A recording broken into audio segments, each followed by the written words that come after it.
So Robin kidnapped Steve earlier this week and forced him to go backcountry skiing to a mixed snow and ice climb with a 2,000-foot elevation gain. While they were enduring that in negative temperatures, Anne was warm in the house, oiling and painting the parts for the stern section. By the end of the episode today, all those pieces that have received so much work over the past couple months will come together at last. The sole, the fridge and its pedestal, and the companionway stairs. So stay tuned to watch how it goes. And as always, thanks so much for watching. Thanks in advance for giving the video a thumbs up and for subscribing. And hit the bell so you can get notified the moment a new episode arrives each Friday. This is why I let you go first, so you could clean out all the rope tangles.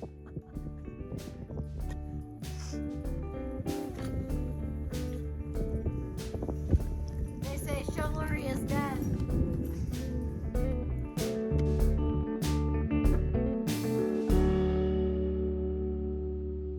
So I'm going to start talking about oil. Oil is affordable. You don't necessarily, what we've been using is, a largely linseed oil based teak sealer, and it's oil. It's got some additives in it. I also think that it has a bit of UV protection. It feels good in the hand. It's not slippery for feet, and it's also comfortable on hands and feet. There's the practicality of kind of the slip, but then there's also just the joy of holding something that feels really good in the hand. The second thing that I'm doing is I'm painting the base that goes underneath the refrigerator, and I'm painting the bottom of the sole boards. That means that, yes, I am putting some paint on 100-year-old mahogany. And that's okay. So here is one coat on one of the boards that goes into the center of the boat. You can still see the grain. You're probably going to see the grain even after the next couple of coats. You're going to be able to see the texture of it. This doesn't need to be a glossy fine finish. I'm running a bit of 220 sandpaper over them between coats. And I really just want these to be protected from that area underneath the bilge. This side is going to be sitting downward toward the bilge, and it's going to be a little moist down there. And so you kind of just want these to be wipeable. You want to be able to inspect them. If there's any kind of mildew that goes on here with this light color, I'll be able to see that. And also when you go to clean up mildew, use a tea tree oil solution. Don't use bleach, doesn't really work. Hydrogen peroxide works really well and that sort of thing. So this is going to be highly wipeable and manageable as well. It's nice to do these non-fussy paint jobs. No pressure, low key. And in fact, I've put some of the most beautiful finishes I've ever done on the underside of things. Oh my gosh, when you paint a mast and it comes out perfectly, and you can see about 20% of it because it's close enough to your eyeballs down at deck. It's something you look at.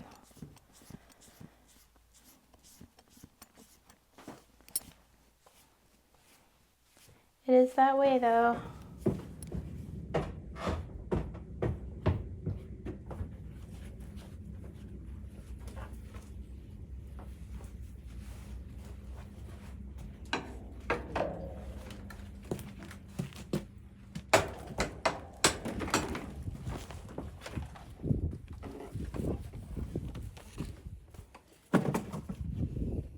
On this side, I'm going to be using probably 150 grit sandpaper, and then I'll take it down to 220. Get this nice and, just a little smoother from where it is now, and then I'll be applying that teak sealer to it. If you don't have teak sealer, another thing that you might use that's in your shop is penetrol or awatrol.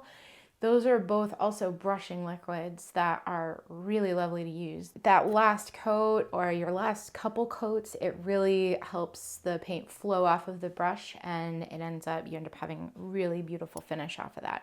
It's nice for rolling and tipping. If you have a good few days or more until you launch, try it on your topsides paint. It's really lovely. Purpose of these is for the refrigerator to sit on. So this will sit on top of all the finished things that I'm doing for the sole. So what's going on this is some simple 1-part enamel paint, and just to protect it. That's all it's for. This isn't fancy color or even probably final coats. The reason for leaving these relatively rough is because of time a little bit, but also because, you know, this is a fine level of finish for this sort of a piece. The finishes that you choose on a boat are basically just like any other system. They are choices, and they have to do with factors such as what's available at the time, what's your budget, and what are your preferences. And it's my preference to make things easy to maintain and to make them beautiful at the same time. But to me, what's beautiful is also what's practical.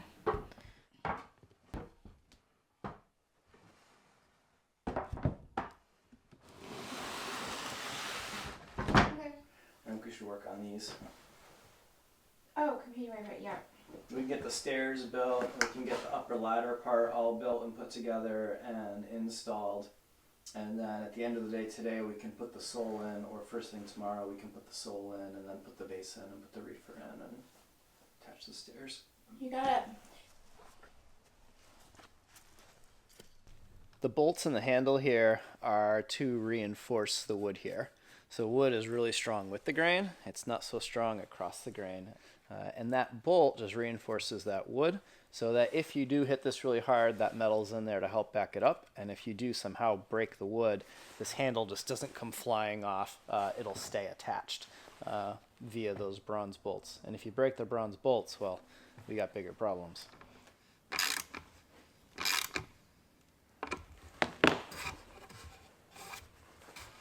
Okay, the next thing I think is that latch.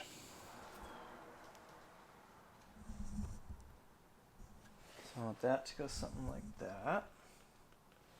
I need to go on a bronze hunt in the garage.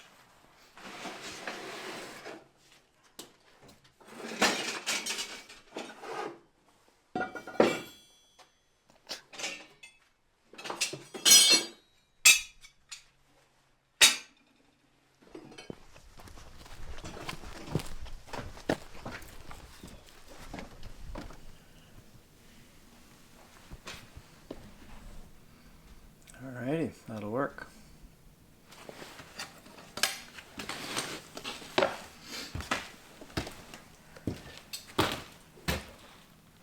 Voila. Voila. 2 pieces of bronze. Yep. It's gonna go like that.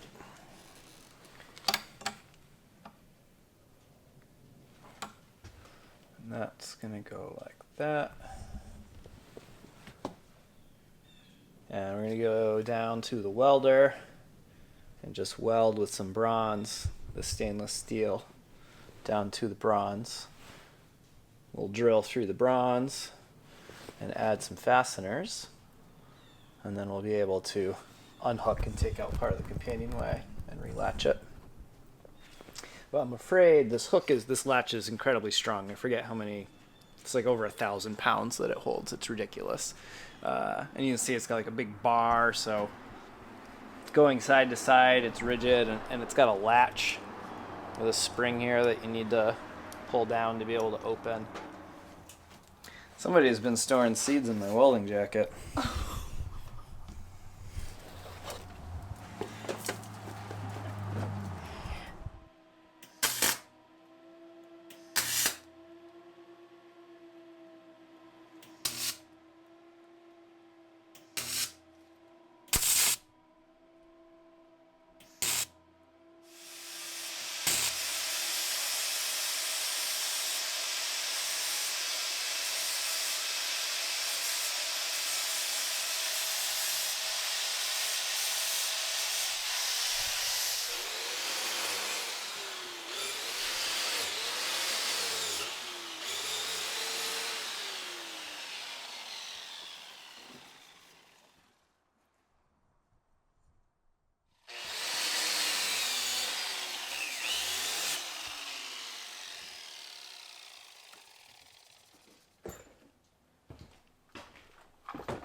That should do, eh?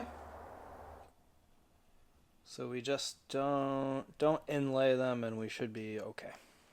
Don't inlay them. I think if we inlay them, we're gonna come close to poking through.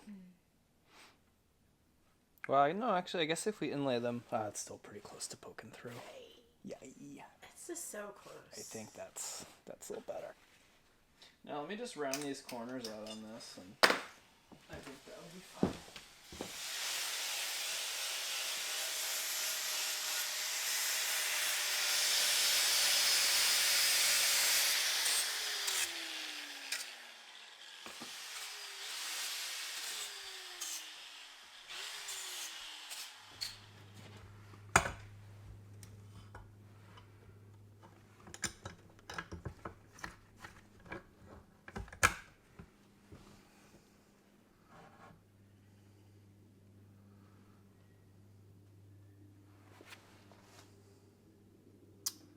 That should do.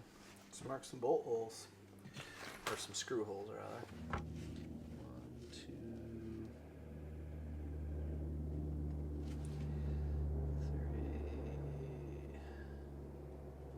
4,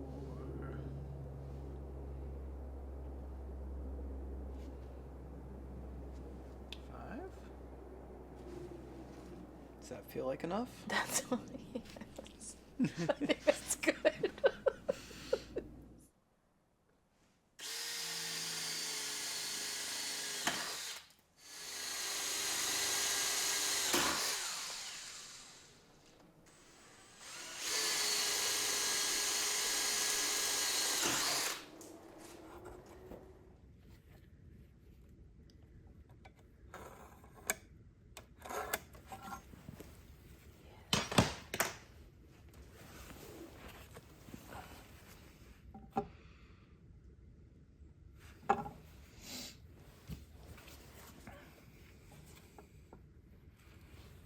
And then you'll want to do the littlest curve possible? Or, Yep. Yeah. Yeah, I was right? going to take one of the pull saws. Yeah. One of the pull saws and cut it. Just cutting it. Just cutting it in half.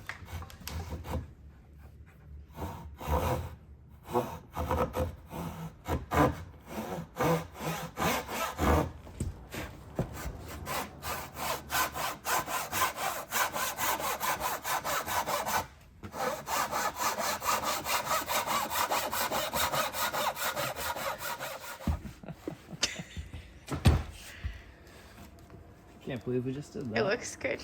Looks good. Looks great. Looks great. Make sure we mount the handle in the right direction. There's so much about all of these These things. little half steps too. You get this far too, and you realize that you cut it in the wrong spot or it's the worst. whole thing. Yeah. The closer you get to the finish, the slower you move. Yeah. Yeah, in the beginning, you're like, whatever. You're the worst case, you waste a little material. You're not wasting a ton of time. But this is time and material. Yeah.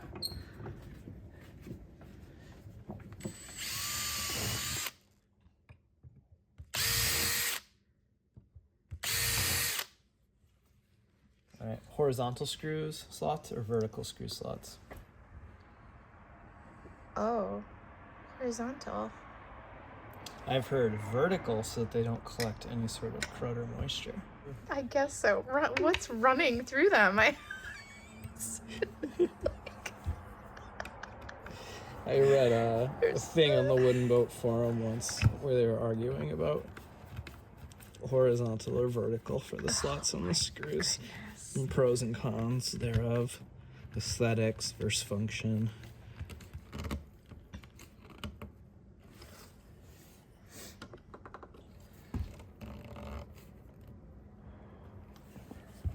Alright, oh man, we gotta tweak these. Look at these. Oh, now he's in it. Now we're going there. Committed to the vertical. We'll have to get them in the boat and get the laser level out. That's what we're gonna have and to. line up all the slots perfectly. Well, otherwise things won't slough out of those slots the way you want. before it can swing, I gotta go to the hardware store Okay. because I don't have screws to fit these. Okay. Let's just stick this off to the side. Let's continue on the stairs, and Okay. I'll run out and get these at the end of the day.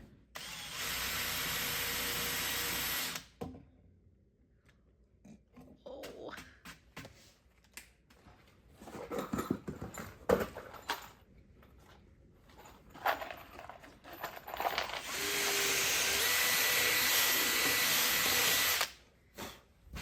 Should be right. Should work with that.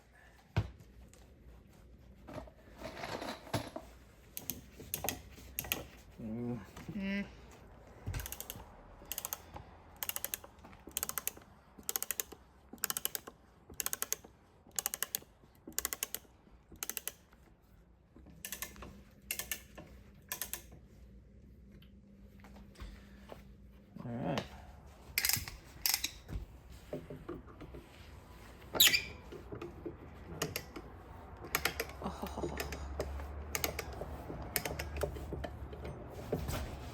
In it.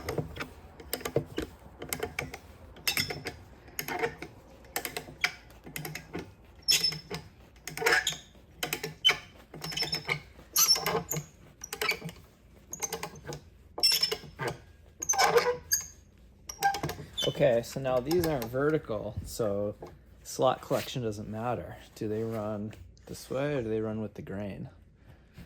Probably with the grain, huh? Listen, I'm team horizontal. I'm team, yes, with the grain. The grain. I think that's nice. Where'd you get your bit and brace from? One of the great grandpas. Yeah. Or great grandmas, but I'm pretty sure great grandpa. Yeah. Nope, been in the family a real long time. There's nothing like it for planking. No, yeah, I like it a lot. Although I have to say, like, if I was gonna build a sawn frame boat, I would probably screw fasten it. And Yeah. if I was gonna screw fasten an entire sawn frame boat, I'd probably do it with a drill, with a driver. Yeah, That's for a sure. lot to put in. It is.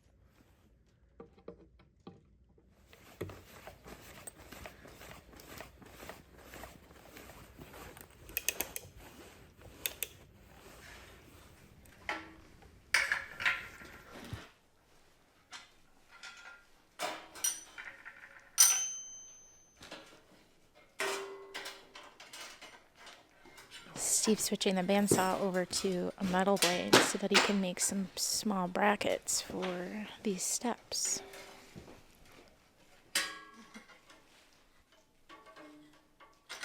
So if you were to step directly here, these stairs would be totally fine.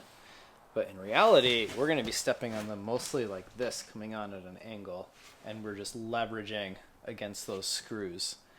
So I'm going to put some brackets underneath here, and that will make it so that when you step out here, you're pushing against the bracket here and the bracket here.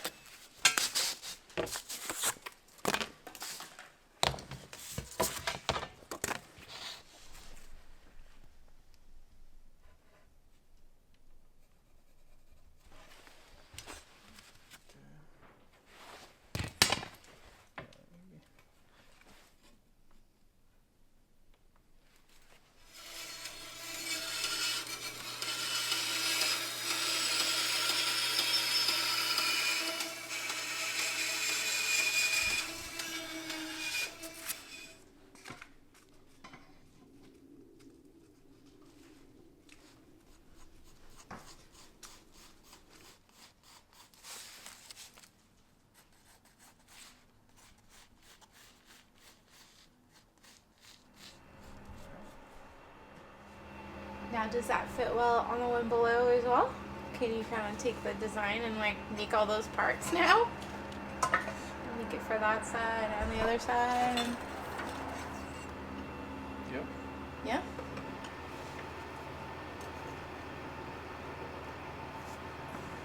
Yeah, just do the bottom ones at an angle like that, or the top ones. Yeah? And that'll be fine. Cool. Mass produce!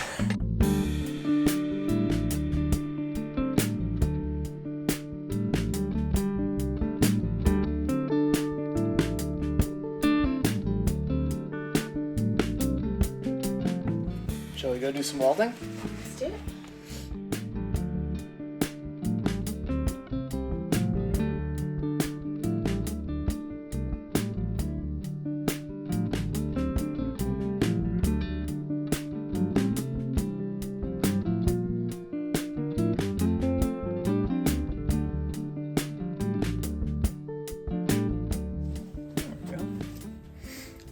Do some cleanup work, but what do you think? They look good. They look beefy. Beefy. Yeah, I'm probably gonna throw them on the bandsaw and knock some of the corners off and smooth them out, knock some of the weight off them a little bit.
Amazing. I was putting them in with a hammer before.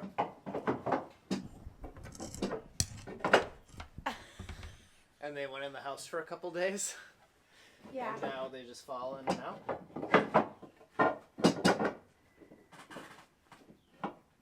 Unless you sanded these. Did you sand them? I did not. No. Nope. No, they looked really good to me. Then, So I left them. then yeah.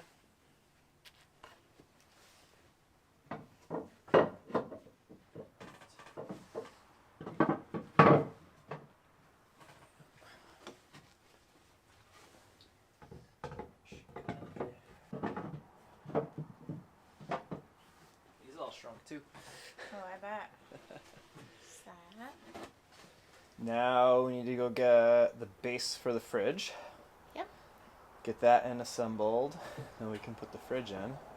These will eventually get screwed down, but we're gonna have to do a whole solid cleaning of the boat once the deck and everything is on before we do the final varnish and paint job and everything.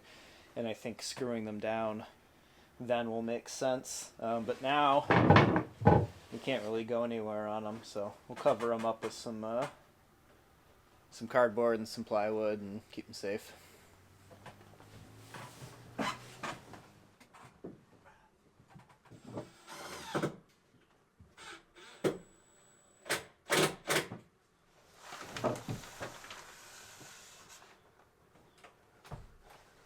got the nav table, yeah? Just a little bit farther and you'll be on. Oh, my arm. Okay.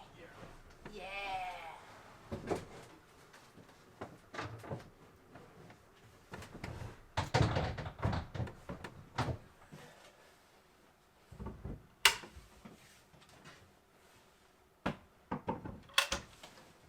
So these are what held Victoria's companionway in. So those go like that. And we're going to install these like that.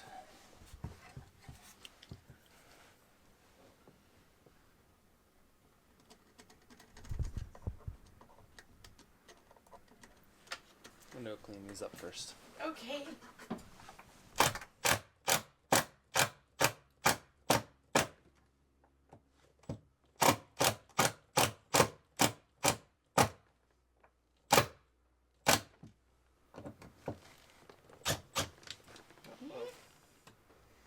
Oh, did she break?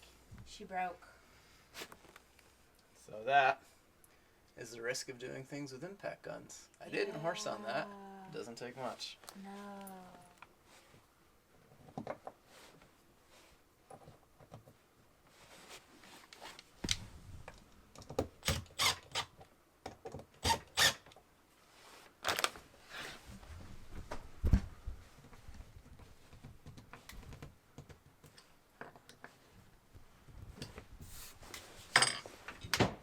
Yep.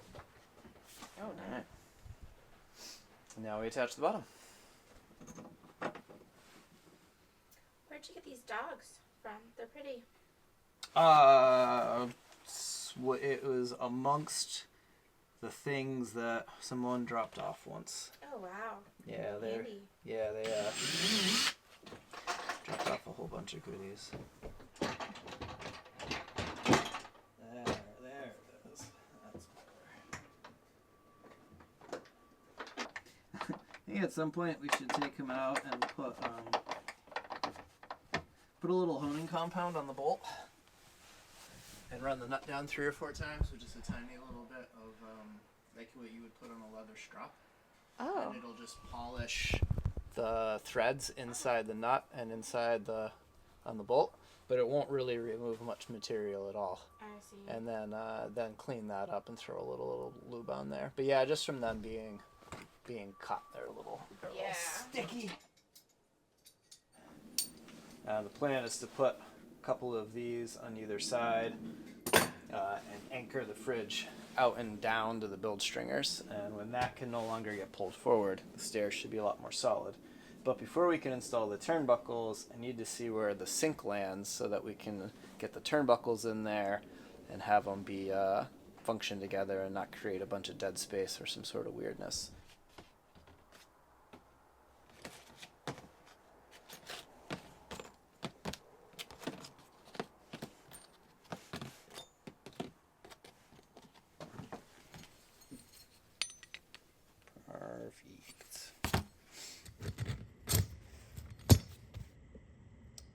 That'll do.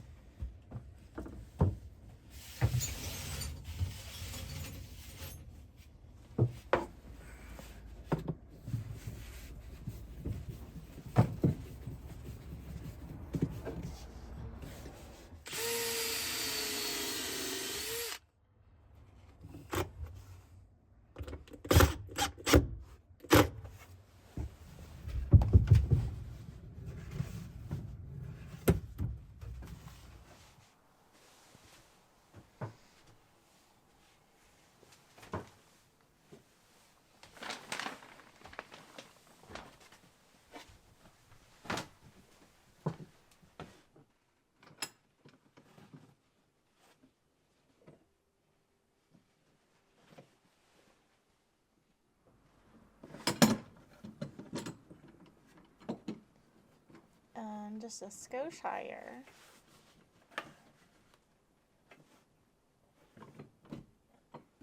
And that's pretty good.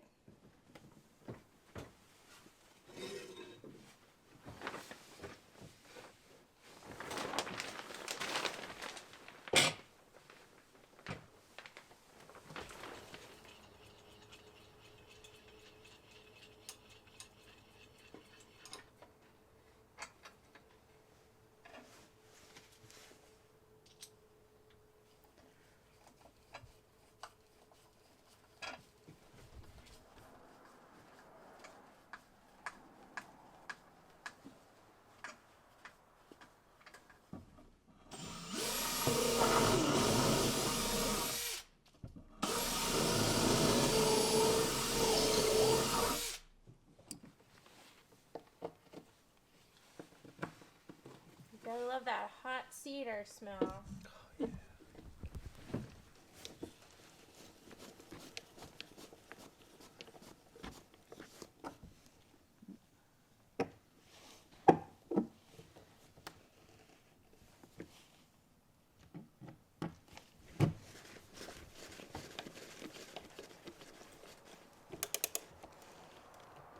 So part of the reason for the swing out is you can't really open that.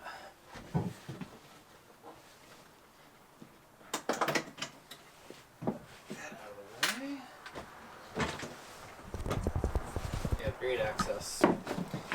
Now you notice you got the gasket in here, and one thing that we haven't done yet is put in a little filler block here, so that when you step on the refrigerator lid, you're not compressing that gasket. So that's something that pull the measurement for in the next few days and get just a little piece of cherry that'll go something like from there to there. And that way this gasket is already compressed by latching these. And if we put a little shim in there, they won't be able to get compressed any farther, because otherwise we're just going to literally squish that gasket to death. And in the back, there's the 3 hinges, which are plenty beefy. And then this lid has all the woodwork on it, which isn't going to flex and is also plenty beefy. So between that block in the front and the hinges in the back, we won't be squashing the life out of that gasket.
Well, it feels pretty good to see this come to fruition. I've had it rattling around in my brain for how best to do it, and I'm quite happy with it.